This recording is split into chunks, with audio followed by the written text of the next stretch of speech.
মহাদেব, জয় শিব শম্ভু, জয় মা তারা। আমি আচার্য ভোলানাথ রাশিফল নিয়ে প্রত্যেক দিন আলোচনা করে থাকি এবং এই নতুন বছর কোন রাশির এবং কোন লগ্নের কেমন যাবে সেই নিয়েও আমি বিশদে আলোচনা করেছি।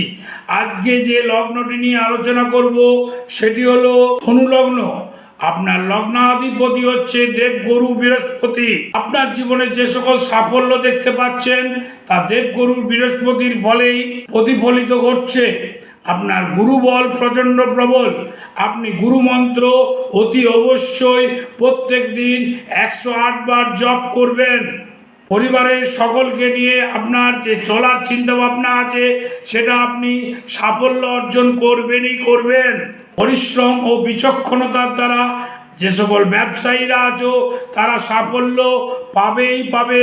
এই বছর তোমাদের সন্তানদের বিদেশে কর্মসংস্থানের একটা বিশেষ সুযোগ আমি দেখতে পাচ্ছি। সম্পত্তি নিয়ে কলহ এবং সংসার নিয়ে কলহ দেখা দিল। অন্যান্য ক্ষেত্রে শান্তি বজায় থাকবে। আর্থরাইটিস, ব্লাড প্রেসার প্রভৃতি রোগের সম্ভাবনা দেখা দিচ্ছে। কোনো দুর্ঘটনায় সাময়িক শয্যাশায়ী হওয়ারও একটা সম্ভাবনা দেখা দিচ্ছে। তবে যেহেতু গুরুবল প্রবল এবং তোমরা যদি প্রত্যেক দিন নিয়মিতভাবে স্নানাদি করে 108 বার গুরু মন্ত্র জপ করতে পারো তাহলে এই সকল সমস্যা থেকে তোমরা সুফলগুলি পাবেই পাবে। এবার প্রতিকার নিয়ে আলোচনা করি।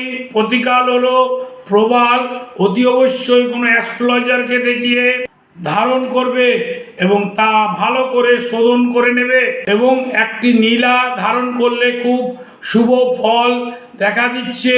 ওভাবে অনন্তমূল বা শ্বেত বিড়ালার মূল 1 ইঞ্চি পরিমাণ কেটে সোমবার দিন সাদা সুতোতে পুরুষরা ডান হাতে, মহিলারা বাম হাতে ধারণ করবে এবং তা অতি অবশ্যই তোমরা 15 দিন পর পর পাল্টে নেবে। হর হর মহাদেব, জয় শিব শম্ভু, জয় মা তারা।